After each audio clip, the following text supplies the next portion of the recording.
A produção de energia renovável, como a eólica, a solar e a geotermal, ainda não são suficientes para atender nossas demandas. Fontes não renováveis como o petróleo, o gás e o carvão, todas de origem rochosa, são maioria em nosso cotidiano. O petróleo e o gás passaram a ser mais consumidos a partir da Revolução Industrial. Eles são hidrocarbonetos formados pelo acúmulo de matéria orgânica morta que se deposita no fundo dos oceanos e se mistura com sedimentos argilosos, dando origem a uma rocha-fonte. Quando esta rocha atinge certa profundidade e temperatura dentro de um período de maturação, reações químicas ocorrem e então óleo e gás são liberados. Já o carvão é constituído de uma mistura entre carbono e outros compostos, como o quartzo. Sua formação acontece a partir de matérias orgânicas como troncos e galhos de plantas soterradas, que durante milhões de anos foram comprimidas e expostas a altas temperaturas, dando origem ao minério de carvão. Um elemento químico essencial para a formação de fontes de energias rochosas é o carbono. Sua liberação na atmosfera acontece por meio de ciclos, que podem ser rápidos ou lentos. O ciclo rápido acontece quando o carbono é liberado e armazenado em reservatórios, como plantas, rochas e água. Já no ciclo lento, também conhecido como geológico, os íons de carbono são carregados até os oceanos e, em contato com íons de bicarbonato, formam um carbonato de cálcio. Nesse ciclo, o carbonato demora milhões de anos até voltar à atmosfera, o que acontece, por exemplo, através dos vulcões. O equilíbrio do carbono na atmosfera é primordial para a vida na Terra.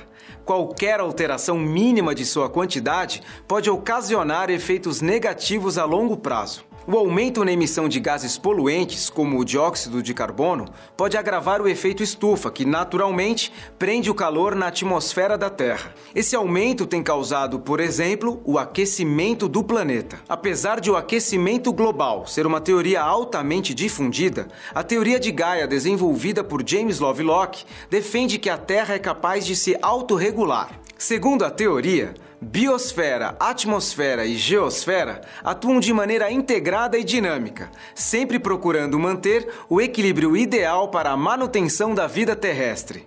Esse mesmo equilíbrio é visto também entre o meio físico, o biótico e nós, os humanos. Um influencia diretamente o outro. Por exemplo, paisagens, rochas e outros depósitos superficiais são moldados a partir do encontro entre agentes transformadores do relevo, a atividade biótica e a influência do ser humano, o que pode ser analisado a partir do estudo da geodiversidade. Outro importante campo, também estudado na geologia, é o medicinal. Ele analisa a influência que um mineral tem sobre uma vida, podendo ser nocivo ou essencial para a sobrevivência humana. Agora é com você! Pesquise mais sobre outras áreas de estudo da geologia e estude também a formação de um sistema petrolífero e os parques de geoturismo. Eu fico por aqui. Bons estudos e até mais!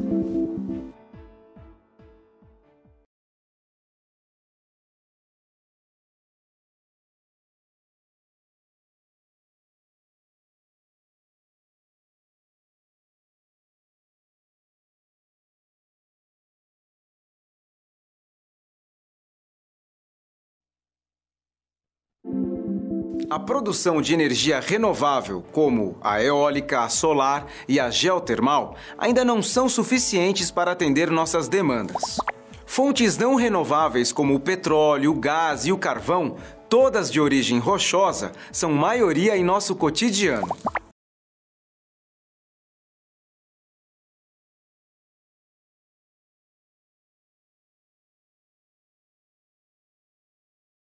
O petróleo e o gás passaram a ser mais consumidos a partir da Revolução Industrial. Eles são hidrocarbonetos formados pelo acúmulo de matéria orgânica morta que se deposita no fundo dos oceanos e se mistura com sedimentos argilosos, dando origem a uma rocha-fonte. Quando esta rocha atinge certa profundidade e temperatura dentro de um período de maturação, reações químicas ocorrem e então óleo e gás são liberados. Já o carvão é constituído de uma mistura entre carbono e outros compostos, como o quartzo. Sua formação acontece a partir de matérias orgânicas como troncos e galhos de plantas soterradas, que durante milhões de anos foram comprimidas e expostas a altas temperaturas, dando origem ao minério de carvão. Um elemento químico essencial para a formação de fontes de energias rochosas é o carbono. Sua liberação na atmosfera acontece por meio de ciclos, que podem ser rápidos ou lentos. O ciclo rápido acontece quando o carbono é liberado e armazenado em reservatórios, como plantas, rochas e água. Já no ciclo lento, também conhecido como geológico, os íons de carbono são carregados até os oceanos e, em contato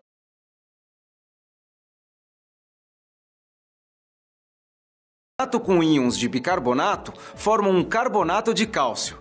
Nesse ciclo, o carbonato demora milhões de anos até voltar à atmosfera, o que acontece, por exemplo, através dos vulcões. O equilíbrio do carbono na atmosfera é primordial para a vida na Terra.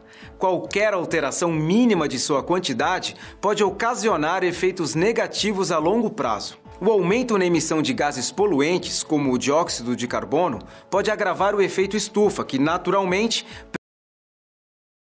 prende o calor na atmosfera da Terra. Esse aumento tem causado, por exemplo, o aquecimento do planeta. Apesar de o aquecimento global ser uma teoria altamente difundida, a teoria de Gaia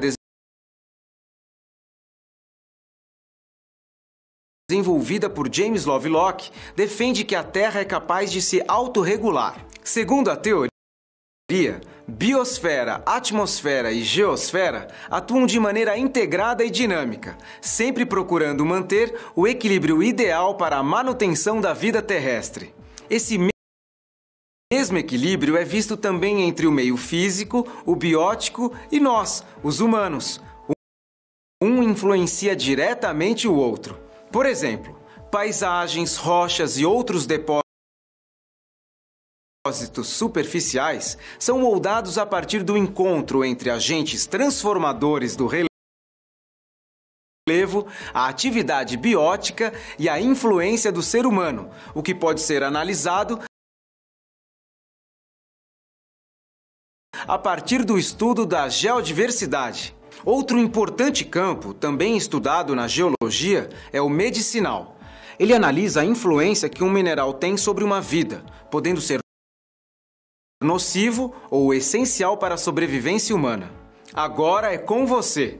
Pesquise mais sobre outras áreas de estudo da geologia e estude também a formação de um sistema petrolífero e os parques de geoturismo. Eu fico por aqui.